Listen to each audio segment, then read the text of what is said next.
Hey, everybody, welcome back to another daily drop here on the Heel Report, which is brought to you as part of Tar Heel 24/7. I am Tar Heel 24/7 publisher Andrew Jones, and the topic of today is the basketball schedule fully released. I'm recording this about 6:15 Tuesday, just got home from Chapel Hill. We had a football press conference this afternoon, so as soon as that ended, I banged out content on this, and now I'm home to discuss Carolina's schedule. We might get the Wednesday daily drop a little earlier here Tuesday night because this is fresh news. So I want to get on some numbers here, kind of talk about it for a few minutes. And then, of course, I want everybody's take on what they think about the way the schedule lays out for the Tar Heels. Now, keep in mind, it was just the ACC portion of the schedule that was released. UNC already released its non-conference schedule previously.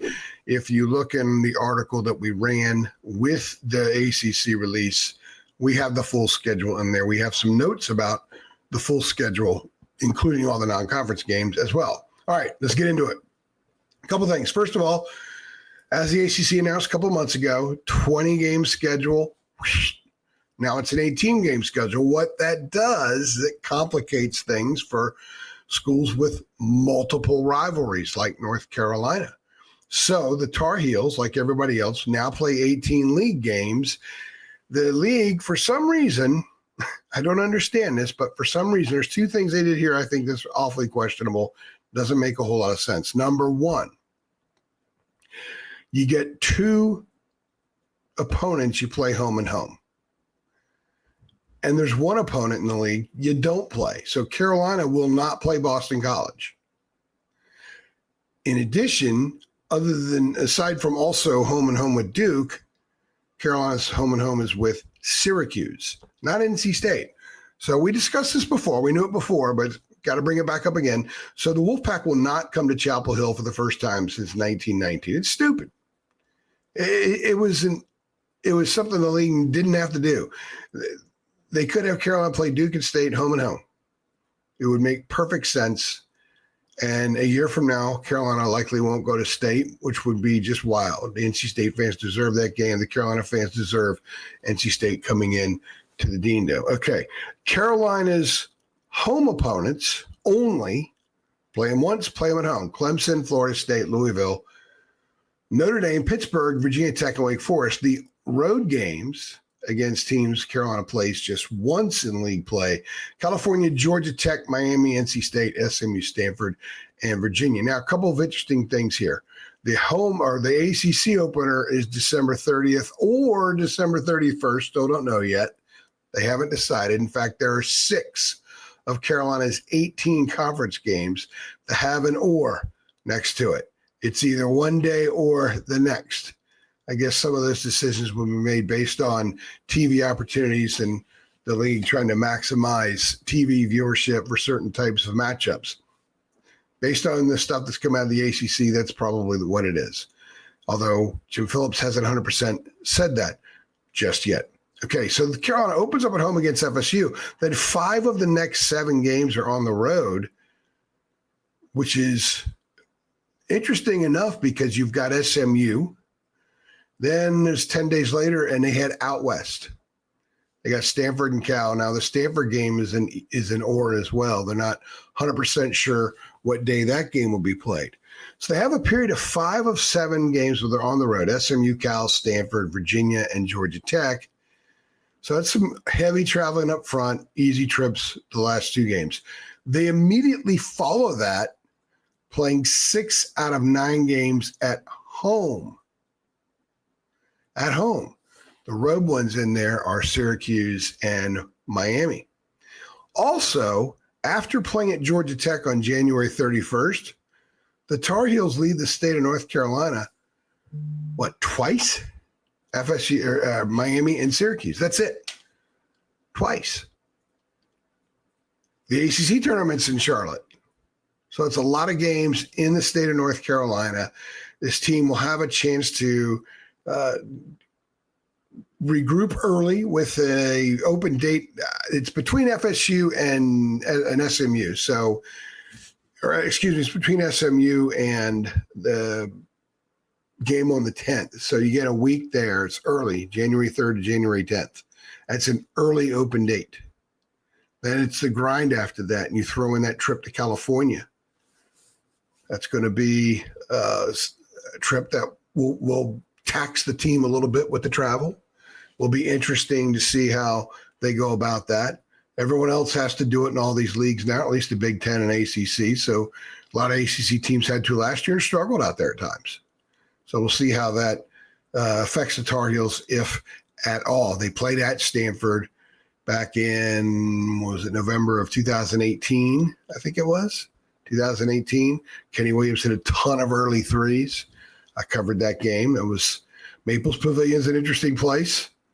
It's not your typical ACC arena. I imagine it has not changed too much.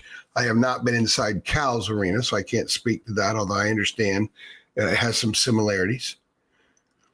Now, 6 conference games, and this is something that I had to do a double take on. 6 conference games don't actually have dates yet.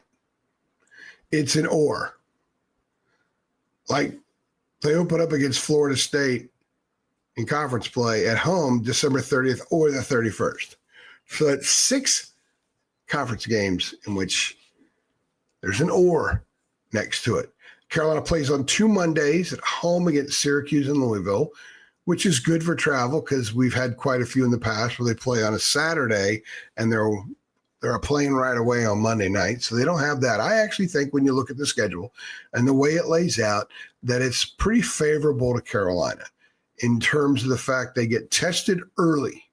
Got to go to SMU in the 3rd. 2 weeks later, they're doing the Stanford Cal trip. And I do think that the degree of difficulty is enhanced by the fact that they have to travel so far. Some people don't put too much stuff in the travel. I do. NBA guys do it all the time, but they're used to it. They understand how they take care of their bodies because of travel.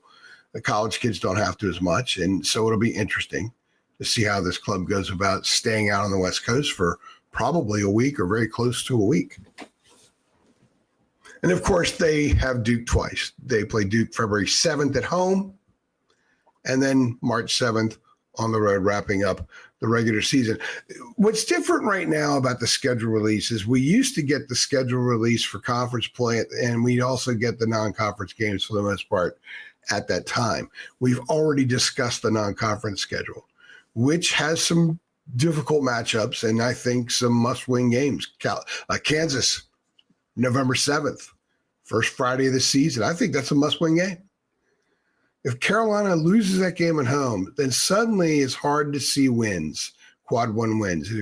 Hubert Davis cannot go get into another season with the questions of will they or won't they get into the NCAA tournament. He can't be haunted by that. That's not the standard at North Carolina. And I've talked to multiple very, very good sources, and they see it. They understand that. And they believe that a very good season must be had. And this schedule, I think, lays itself out for a very good season. You've also got St. Bonaventure and Michigan State on neutral site in Florida at the end of November. The Michigan State game is on Thanksgiving Day. You got to go to Kentucky for the SEC ACC Challenge. It's going to be a very, very difficult matchup. But you come home and you play Georgetown. Should be able to win that game. That could be a game that helps the quad ranking and all that stuff. And then you got Ohio State on a neutral site in Atlanta in the CBS Sports Classic a little bit later in the season. You jump from that, I think there's 10, 11 days, you got FSU at home. So that's a little bit of a travel grind there during that stretch of SMU, Cal, and Stanford, but it's not a huge task from a basketball perspective. So they should be okay going out there. They should be okay going to a stretch where they're going to log a lot of miles in a short period of time. Should absolutely be okay doing that. So not really a whole lot to chew on here. I think this is a very solid schedule, conducive to having a good season. There's a lot of talent on this roster. There's a lot of intriguing talent. It looks like a club that, if it meshes well, can present a lot of challenges to other teams. And this schedule, to me, lays out as one where I think the Tar Heels should win more games than a year ago, even with a similar type of ACC road. But I also think that they should be able to handle the ACC schedule a little bit better. When you look at the road only, at Cal, should be able to take care of that. At Georgia Tech, same thing. At Miami, same thing. At State, going to be a tough game. At SMU, 50-50. At Stanford, shouldn't be an issue. At Virginia, 50-50 maybe. A lot of their tougher opponents are just at home. Clemson's at home. Louisville's at home. Pitt's at home. And you got home and home with Syracuse, home and home with Duke.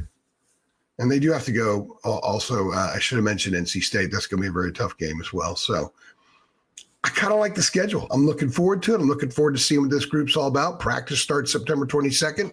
Hopefully we get a chance to see the players work out soon thereafter. That is an open date for football.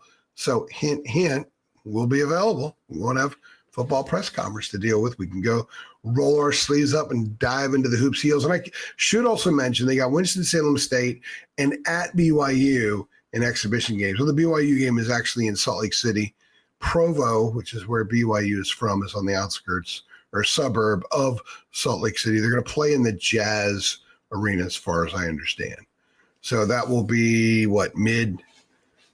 mid-October, a little bit past mid-October. So we'll get a chance to see the Tar Heels in about 6 weeks. That's not bad. It's coming fast, man. It is coming fast. I'm always excited when basketball comes. I'm always excited when I'm in the middle of football and it's here. And Tar Heels have Richmond coming up this week, and when it's a very important game. Win the game, yes. Look significantly better in doing so than in the first two games, and absolutely. And as far as these Tar Heels go, learning what they're going to learn in Salt Lake City, I'm already excited about that. I gotta get my flight for it tonight. That's what I'll probably do. I'll get my flight for that tonight and start earmarking stuff for the rest of this trip, because finally on September 9th, we have a basketball schedule. I remember when these used to come out at the beginning of August. Anyway, let me know your thoughts. What do you think of the schedule? Where do you think some of the speed bumps are? By the way, I should have mentioned they have 3 home games in a row before going to Duke to close the regular season. So I think the way things line up, it's pretty favorable for Carolina. You let me know what you think. Favorable, not favorable, and why? Go ahead and comment on YouTube. Go ahead and comment on our Twitter feed. And obviously 100% comment on our message boards. And remember, everybody, we have a 60% off sale going right now to Tar Heel 24/7. It's a network-wide sale for 24/7 Sports, which is part of CBS Sports. And you get some perks. I can't tell you what they are. You have to dive in there, click links, and find them. You get some perks if you sign up. It's an unbelievable deal. We had a 75% off that ran last week. If you missed it, 60% off is still pretty darn good. Anyway, I am AJ, and I appreciate you guys stopping by. Thanks.